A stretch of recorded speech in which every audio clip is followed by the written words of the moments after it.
Resident Evil 2, 3 and 7 just recently received a performance update on the next-gen consoles, PlayStation 5 and Xbox Series. I made already a video about Resident Evil 3 and the, in my opinion, best HDR settings for the QN95B and the LG-CX. In this video, I like to talk about Resident Evil 7 on the Xbox Series. I do not only PlayStation 5 version, but there shouldn't be any difference in terms of HDR between PlayStation 5 and Xbox Series.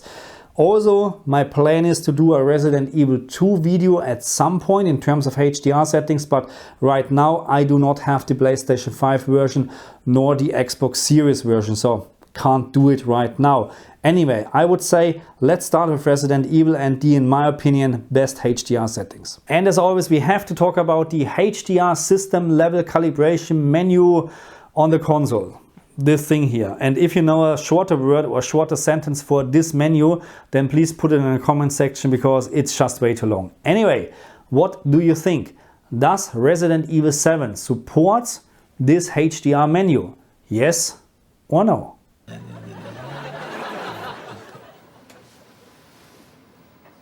Computer says no.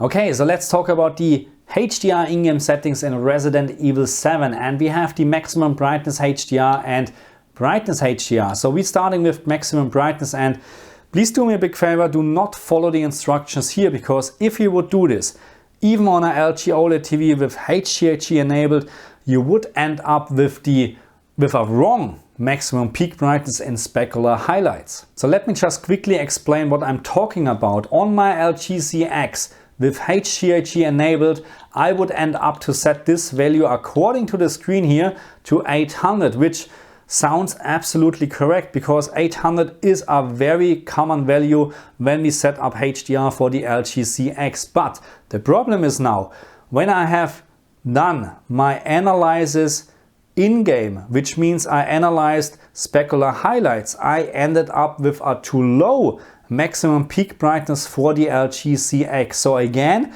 please do not trust the HDR in-game settings in Resident Evil 7. And then we have the brightness HDR setting, which is paper white or the average picture brightness in this game, and the value goes from 50 to 500, but in my opinion 50 is way too less and 500 is way too much, and that's why I'm going to share my recommended settings with you now. And here we are with my recommended settings for Resident Evil 7 on the Xbox Series, and again, I'm very sure the same counts for the PlayStation 5 as well. So because I'm playing on the Xbox Series, I can play in Dolby Vision as well, but please do me a favor and do not expect too much or any difference in terms of HDR between Dolby Vision and HDR10, because this game does not support Dolby Vision natively. That means all what Dolby Vision is doing is taking the HDR10 metadata and displaying the same information as in HDR10 in the Dolby Vision picture mode.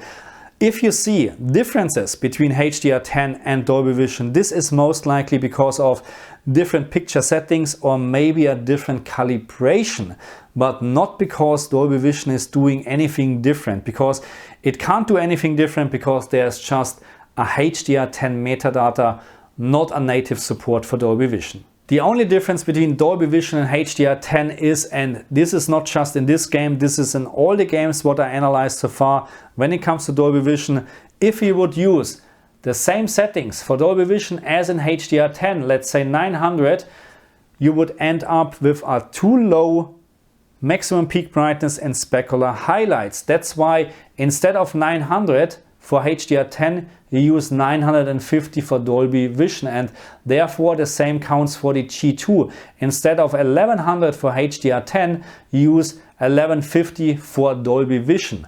In terms of the brightness HDR settings, I couldn't find the difference between HDR10 and Dolby Vision on my LG-CX, and I found that 160 is a very good value to play this game. But please keep in mind, you should play this game actually in a complete dark room, not just to have the best experience in terms of HDR, Also because 160 is, in my opinion, a little bit too less to play in a bright room. But as always, this is of course absolutely up to you. Please keep in mind that the maximum brightness HDR slider and the brightness HDR slider are working together to create the maximum peak brightness in specular highlights. That means if you're now using dynamic tone mapping on and you think the picture is a little bit too bright and you're going to decrease the brightness HDR setting, then you may need to increase the maximum brightness HDR setting, because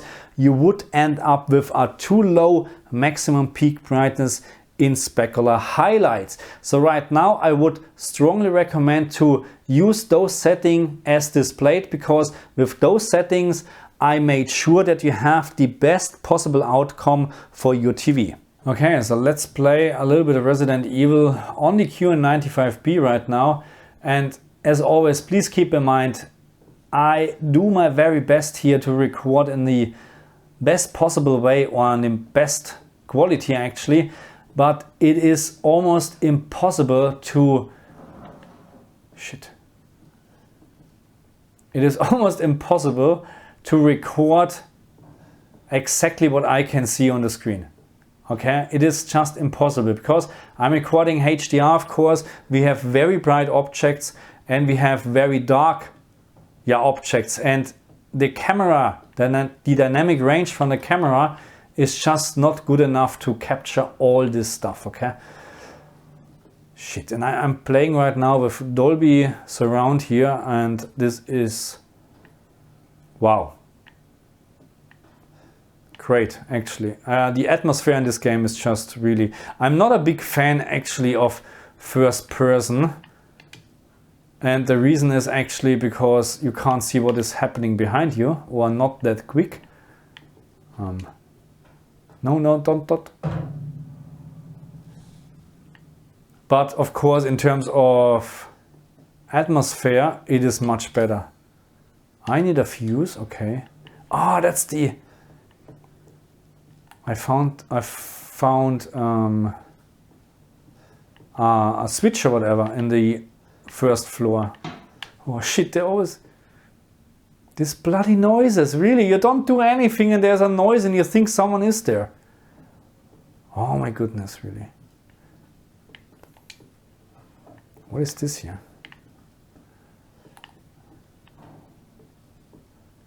So I never played Resident Evil 7 so far. So this is not working because the fuse is probably missing. So is there anything? So this is just where I can save. I did this. So I can tell you a little bit about the QN95B in this game if you like to hear. Is this something? So I have no problems with raised black levels here at the moment. And by the way, I will do a video about local dimming and VRR actually at some point. But what you can see here right now, VRR is actually activated, but you can see left and right, it's actually on the picture, it's always very dark, and it is really dark. There is nothing what I can complain at the moment. Okay, another noise. I don't know what this is.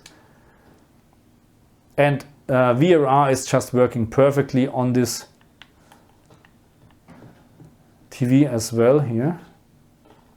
Now, by the way, I'm playing in the ray tracing mode at the moment, and where are we actually? Here, I think.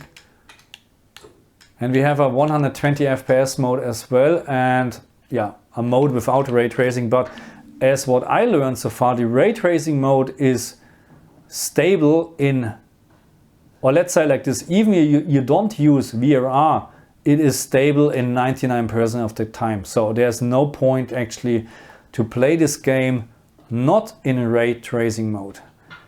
Okay, anyway, I have literally no idea. Have you heard? This was a door. I heard a door closing behind me. I'm not kidding, really, I'm not kidding. This bloody Dolby Vision drives me nuts here. There's someone walking somewhere in this house. I'm not kidding. It's not just me. Hello? I hate this. I hate this really. I can't play games like this because I don't know what to do. Really, I have literally no idea at the moment what to do.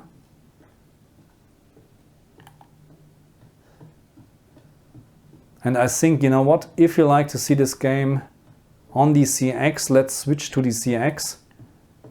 But to be honest, there's not much of a difference. In terms of shadow details, yes, maybe there is a difference.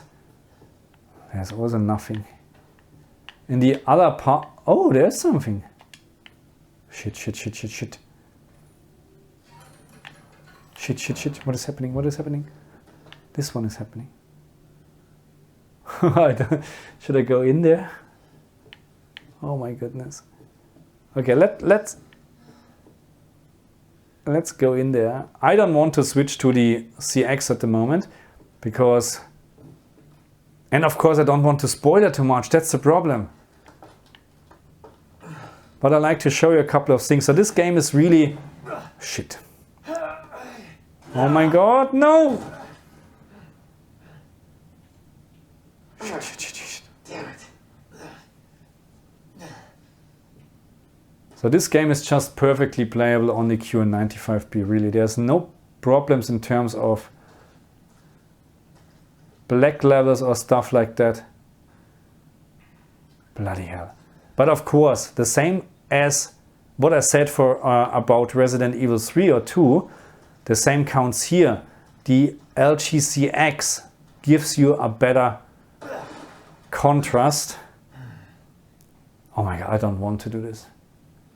Okay, you know what? I'm switching to the LGCX and I show you a little bit LGCX gameplay. And of course, we're talking about HGiG and dynamic tone mapping on. And Dolby Vision, of course. Okay, and thanks to quick resume, we are actually on the exact same spot where I stopped.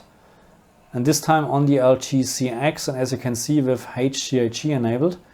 And I changed my camera settings slightly because the CX is still, the CX is just darker than the QN95B, so I'm not quite sure if you can actually see if you can actually see the same details now. The good thing is now the CX is not connected to my Dolby surround system, which is so much better for me. Oh my goodness, shit, my god. It's not good. Don't, oh my god. Ah, bloody hell, what is this? Oh, this is just, okay, no worries. Just water what is dripping from the... So and right now, actually, fuck off. Oh, my neff.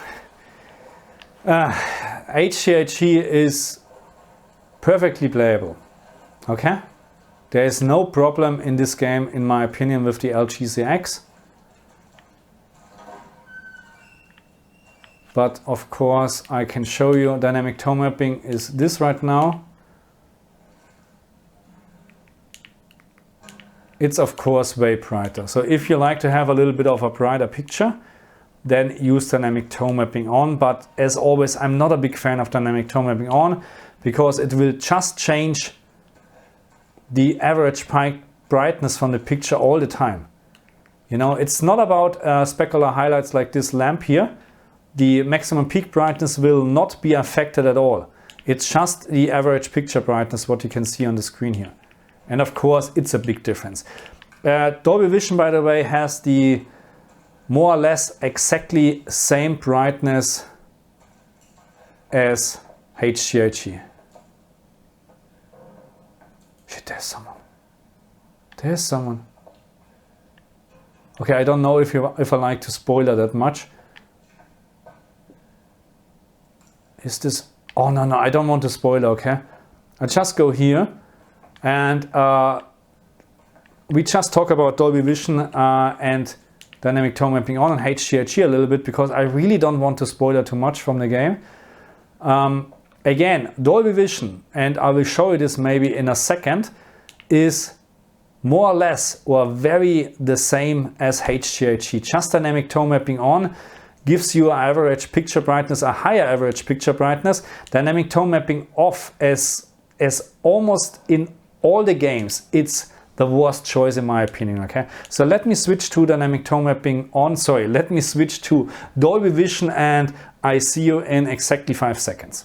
Okay, so now we're back with Dolby Vision on the Xbox Series X, and yeah, in terms of HDR, I can't see a difference, but maybe if you do a side-by-side comparison, then yes, maybe there is a difference, but again, as I said already, it is most likely because of different picture settings in the picture modes. And yeah, this is not nice here, not at all. Can you see this here? So I really don't want to spoil too much from this game now, because I think now it's starting. This is still the very beginning from the game, actually, the very, very beginning. And again, in terms of the atmosphere, especially when you play this on a 5.1 surround system or with headphones, it's just amazing. So anyway, I don't want to spoil too much. Oh my god, see, I'm afraid of my own shadow here. Bloody hell, this game is really, really good. Okay, anyway, I think that's enough in terms of comparison between Dolby Vision, HGiG and stuff like that. I'm very sure it's very hard for you to see on the camera what's going on, because it is bloody dark. But again, there's no problem to play this game. I'm just listening because something is moving. I have to stop playing this game. I can't play this anymore. Anyway, okay, I say that's enough for Dolby Vision, dynamic tone mapping on, and HGiG. My recommendation is actually HGiG or Dolby Vision. Dynamic tone mapping on is brighten up the picture a little bit too much in my opinion, but as always, that's absolutely up to you. And now enough with spoiler. And if you like this video, please do me a big favor, like, share and subscribe, and put in the comment section what you like to see more in those kinds of videos. Would you like to see more analyzers, more screenshots, more in-deep analyzers from HDR? Would you like to see more comparison between HGiG and Dolby Vision, or more gameplay on different TVs? And by the way, yes, I'm planning to get the S95B or the A95K from Sony. A95K, yes, that's the QD OLED from Sony at some point. Right now, they are not available in Australia so far, but at least there's a little bit of a hint on the Australian website for the S95B. That's a good start. Anyway, please do me the favor, put in the comment section what you miss in the video, what you like to see more, and I try my very best to make the videos better. Thank you very much for watching me. I see you guys next time. Bye.